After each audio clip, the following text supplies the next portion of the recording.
그러면은 계산에 의하면은 대략 한 3760개 정도 사파리 창을 띄워도 작동을 할 것이다. 안녕하세요, 닥터지비입니다. 오늘은 미국에서 사온 맥 프로용 램이 도착을 해서 작년 말에 구입을 했던 맥 프로에 램을 설치를 해서 램 용량을 높이는 과정을 보여드리도록 할게요. 처음에 맥 프로를 주문을 할 때 애플 공식 홈페이지에서 기본 용량 32GB가 아니라 최대 1.5TB까지 주문이 가능하죠. 그냥 애플 공홈에서 바로 주문을 하면 아주 비싼 업그레이드 비용을 치러야 되는데, 마치 그 27인치 아이맥의 경우에 여러분들이 직접 서드파티 램을 사서 꼽으면 훨씬 비용을 절약할 수 있는 것처럼 맥 프로도 그런 식으로 램을 직접 사서 꼽으면 적게는 몇백만 원, 많게는 1000만 원 이상 램 업그레이드 비용을 절약할 수가 있어요. 그래서 저도 미국에서 2019년형 맥 프로에 맞는 서드파티 램을 직접 주문을 해서 구입을 해왔고요. 제가 이 램을 주문할 때 들어간 총 비용이 대략 $1000 정도 돼요. 그래서 만약에 한국에서 구입을 했다면 부가세도 붙고 지금 환율을 적용을 하면 한 120만 원에서 130만 원 사이가 될 것 같아요. 그런데 맥 프로가 나오자마자 그 램을 주문을 했으면 이거보다 훨씬 싸게 한 120만 원이 아니라 한 80만 원에서 90만 원 정도에 주문을 할 수가 있었을 텐데, 서드파티 램을 판매하는 사람들도 바보가 아니라서 이렇게 수요가 많다는 걸 알고 계속 가격을 올려서 원래는 32GB 모듈을 사는데 200불 정도만 주면 됐는데 요즘에는 거의 300불을 줘야 되더라고요. 근데 그것 대비 애플에서 32GB를 애플 공식 사이트에서 부품을 주문을 하면 1200불을 받아요. 그러니까 여전히 원래 그 가격이 쌀 때 샀으면 6분의 1 가격에, 지금 사도 한 4분의 1 정도 가격에 주문을 할 수가 있다. 그런 점을 알려드리고요. 혹시라도 실제로 맥 프로를 구입을 하셔서 서드파티 램을 찾으실 분들을 위해서 제가 이 영상의 디스크립션 부분에다가 아마존 링크는 달아 놓을게요. 거기를 참조하시면 되고, 제가 이번에 구입한 램 용량은 32GB 모듈을 6개를 사서 192GB, 그리고 8GB 모듈을 2개 더 사서 16, 그래서 2개를 더 하면 이번에 산 게 200, 약간 좀 이상하게 들리겠지만 208GB고요. 원래 꼽혀있던 32GB를 더해서 이번에 업그레이드를 하고 나면은 32GB였던 램 용량이 240GB가 될 거예요. 한 번에 제가 1.5TB라든지 768 이렇게 높은 용량으로 가지 않은 거는 애플 공식 홈페이지에서 맥 프로에 관한 벤치마크 같은 것들을 측정을 한 페이지를 참조를 해 보시면은 그 맨 밑에 맥 프로의 성능을 테스트하기 위해서 사용한 맥 프로 컨피규레이션이 자세하게 적혀 있는데, 거기서 CPU 같은 경우에는 제일 성능이 좋은 28코어 CPU를 사용을 했지만 램 같은 경우에는 거기에서도 384GB밖에 사용을 하지를 않았어요. 그래서 애플이 생각하기에도 384GB를 넘어서는 건 좀 오버킬이라고 생각을 한 것 같아서, 저도 그렇게 한 번에 무리해서 512GB라든지 768GB 이상의 용량을 꼽을 필요는 없을 것 같아서 일단 이번에는 240GB 정도만 가고, 실제로 좀 사용을 해보다가 만약에 그 램이 모자라다는 생각이 들면 768이든지 1.5TB든지로 업그레이드를 하는 모습을 다시 한번 보여드릴게요. 그런데 제 생각에는 240GB면 2020년까지 쓸 수 있을 것 같아요. 일단 더 이상 긴 소리 하지 않고 업그레이드 진행을 해보겠습니다. 말씀드렸던 대로 맥 프로는 아주 쉽게 손잡이를 옆으로 돌린 다음에 들어 올리는 방식으로 케이스를 열 수가 있어요. 자, 이렇게 들어 올리시면 됩니다. 여러분들, 제가 이 컴퓨터 조립 같은 거 지구상에서 대한민국에서 가장 못하는 하위 1%에 들어가기 때문에 만약에 제가 해서 정상적으로 작동을 한다면 이 영상을 보시는 분들의 99%는 이 일을 따라 하실 수 있는 겁니다. 제가 사온 그 램은 이런 식으로 생겼고요. 이렇게 그냥 아마존에서 구입을 했고요. 이 앞에 있는 6개가 다 같은 거고 32GB 모듈이에요. 이렇게 해서 요만큼이 192GB고 요만큼은 16GB고요. 8GB짜리 2개. 스펙은 애플에서 맥 프로를 처음에 생산을 할 때 사용을 하는 그 모듈과 완전히 똑같아요. 2933MHz 모델의 리믹스 램인데 하이닉스 모듈을 사용했다고 제가 알고 있어요. 근데 애플 맥 프로 요 안에 기본으로 꼽혀 있는 것도 하이닉스 모듈이고, 거의 완전히 SKU 넘버를 보면 거의 완전히 같은 거라고 저는 알고 있습니다. 제가 구입을 한 거는 그 맥 프로에 사용을 하는 램은 그냥 Registered DIMM, RDMM이랑 LRDIMM, Load Reduced DIMM이라는 게 있는데요. 애플에서 공급을 하는 거는 64GB 모듈이랑 128GB 모듈은, 그러니까 이 한 개가 64나 128GB가 될 정도로 커다란 것들은 LRDIM을 사용을 하고 32GB 이하는 RDIM을 사용을 하는데 그 둘의 차이에 대해서는 제가 따로 자세하게 설명을 해놓은 영상이 있으니까 그걸 참조를 해보세요. 저는 일단 꼽는 방법을 오늘은 보여드리겠습니다. 여기 이렇게 맥프로의 뚜껑을 열어보면은 반대쪽 면에는 뭐 CPU라든지 PCI 슬롯 같은 것들이 있고 이쪽 면에는 이렇게 램 슬롯이 있어요. 요거랑 요거가 램 슬롯이고 여는 방법도 아주 간단해요. 뭐 드라이버니 뭐니 아무것도 필요 없습니다. 요 락 모양 렛을 그냥 옆으로 당기면은 램 슬롯을 덮는 이 케이스를 제거할 수 있어요. 자, 위에 거 그리고 아래쪽도 제거를 해주겠습니다.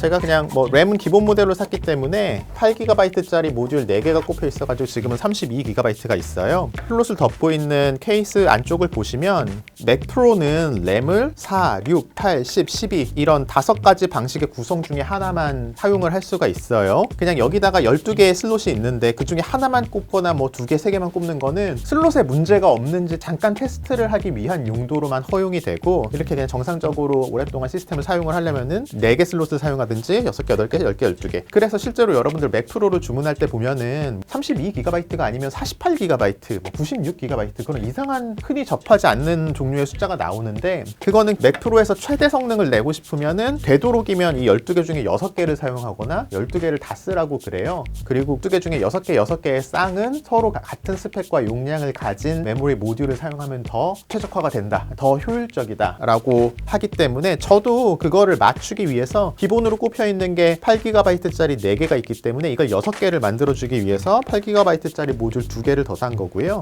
나머지 비어있는 6개 슬롯은 다 32GB짜리를 꼽을 거예요. 그래서 32 곱하기 6 더하기 8 곱하기 6 해서 240GB가 되는 겁니다. 뭐 240이라고 해도 뭐 웬만한 그러니까 SSD 용량만큼은 되죠. 램 용량이요. 일단 꽂아 볼게요.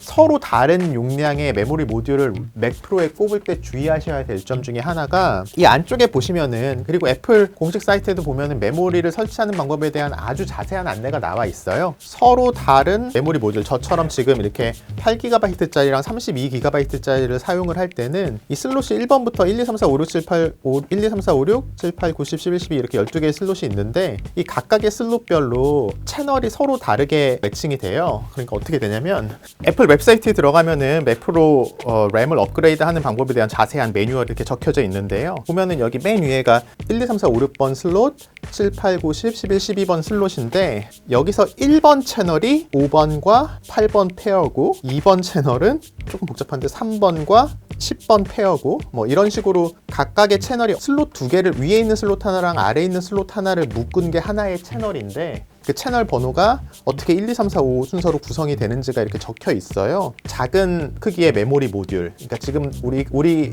지금 8GB랑 32GB를 사용할 거니까 이 8GB 메모리 모듈이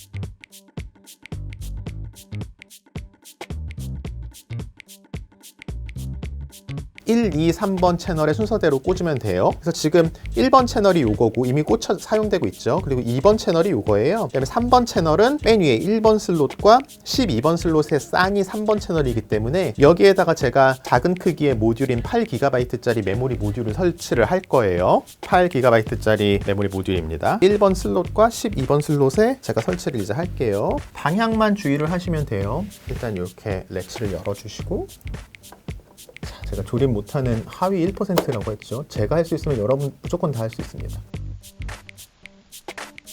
이런 식으로 12번 슬롯에도 넣어줄 겁니다. 1번과 페어를 이루는 게 12번이기 때문에 제가 군대에서도 소총 조립을 너무 못해서 그 다음에 4번 채널이 6번과 7번 슬롯.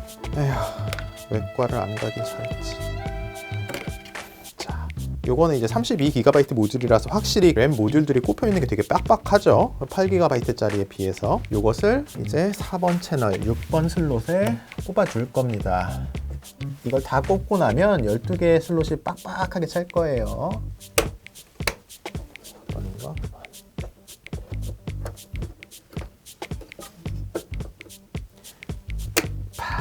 여러분들 100기가가 컴퓨터 램이 100기가가 넘는 걸 보신 적이 있나요? 막상 저도 지금까지 쓰던 것 중에 제일 램이 컸던 게 아마존 인스턴스를 사서 쓰는 거 말고 제가 실제로 그냥 로컬에서 컴퓨터를 사용을 하는 거는 64GB가 최고여서 저도 이렇게 아이고 막 손톱 깨지고 난리 났다 진짜.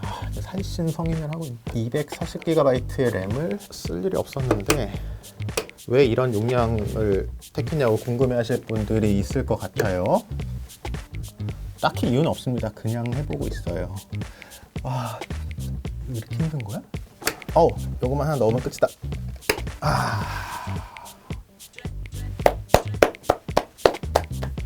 자, 이렇게 힘들게 12개의 슬롯을 다 채우고 난 다음에는 다시 거꾸로 조립을 해주면 되겠죠. 뭐 조립이랄 것도 없죠. 조립이라 하기도 민망합니다. 뭐 이렇게 조금 더 튀어나온 부분이 이쪽 방향이고 꼭 간단하죠. 이렇게 램을 다 꼽고 나서 다시 케이스를 씌워주시면은 맥 프로의 램 업그레이드는 끝나는 겁니다. 이걸로 저는 처음 주문할 때 요만큼의 램을 설치를 하려면은 거의 500만 원 가까이를 더 내야 됐었는데 요거를 130만 원 정도만 내고 잘 끝냈어요. 그래서 제가 한 370만 원 정도를 절약한 셈이 되는 것이죠. 끝! 이렇게 하시면은 이제 맥프로의 램 업그레이드가 끝납니다. 자, 이제 요거를 테스트하는 영상을 좀 이따 이어서 진행하도록 할게요. 자, 이렇게 램을 끼워 봤지만 아까 말씀드렸던 이유 때문에 정상적으로 부팅은 되지가 않았어요. 그래서 뭐 램을 이렇게 32기가짜리만 6개를 다 꼽아보고 그럼 작동을 하고 8기가짜리만 6개를 꼽아도 이렇게 작동을 하는데, 그리고 또 8개만 꼽는다든지 아니면 여기 보시는 것처럼 뭐 8기가와 32기가를 섞어도 작동을 하는데 이상하게 전부 다 꼽기만 하면 이렇게 작동을 안 해요. 이거는 사실 뭐 제가 한 100번은 껐다 켰다를 해봤는데 지금도 정확한 원인은 모릅니다. 그래서 마지막으로 찾은 방법이 2번 슬롯과 11번 슬롯을 이렇게 비워 놓으면은 240기가는 아니고 224GB 상태로는 맥 프로를 쓸 수가 있어요. 이 문제에 관해서는 제가 애플 선임 연구원이랑 계속 통화를 해보면서 원인을 찾고 있습니다. 아무튼 이제 이렇게 램을 끼웠으니 램 드라이브를 한번 만들어서 성능 테스트를 한번 해보죠. 224GB의 램을 갖춘 맥 프로는 어떤 성능을 가지고 있나, 이런 식으로 명령어를 쳐주시면 됩니다. 이게 램을 가지고 하나의 마치 그냥 SSD 드라이브처럼 드라이브를 생성시키는 명령어예요. 이렇게 하면 40GB 정도 되는 램 드라이브가 생길 겁니다. 자, 이렇게 한번 볼까요? 글씨가 작아서 잘 안 보이시겠지만 40GB짜리 램 드라이브를 만들었고요. 자, 지뢰찾기를 램 드라이브로 복사를 해서 램 드라이브에서 지뢰찾기를 실행시키고 테스트를 해보겠습니다. 몇 초가 나오나 한번 눌러보죠. 자, 2933MHz의 램에서 실행한 지뢰찾기는 13초 62. 현재까지는 뭐 그래도 거의 최고 기록인 것 같네요. 한 번 더 테스트를 해보겠습니다. 뭐 닥터집이 공식적인 컴퓨터 성능 테스트 방법이죠. 지뢰찾기 10 다시 해도 14초. 저번에 맥북 프로에서 64GB 했을 때는 15초였으니까 뭐 그거보다는 1, 2초 정도 성능이 빨라졌죠. 자, 이렇게 램 드라이브는 이제 추출을 하고 224GB의 램에서 브라우저 창을 띄우면 몇 개를 띄울 수 있을지 한번 테스트를 해볼게요. 애플 메인 페이지를 뭐 무한 생성? 무한은 아니지만 이렇게 여러 개 생성을 해보겠습니다. 그러면 액티비티 모니터에서 창 하나가 차지를 하는 램의 용량이 곧 뜨게 될 거예요. 자, 이렇게 계속 창을 여러 개 만들어 봤습니다. 자, 그리고 뭐 사파리를 쳐서 사파리 창 하나하나가 차지를 하는 메모리를 보면 대략 뭐 한 60MB? 뭐 많이 차지하는 건 84지만 평균적으로는 한 61MB 정도 창을 차지를 하네요. 그러면은 계산에 의하면은 대략 한 3760개 정도 사파리 창을 띄워도 작동을 할 것이다. 이런 계산이 가능하네요. 자, 아무튼 뭐 여기까지 224GB 램이 장착된 맥 프로의 성능 테스트였고요. 끝까지 시청해주셔서 감사하고 닥터지비는 다음에 또 유익한 영상으로 찾아뵙겠습니다.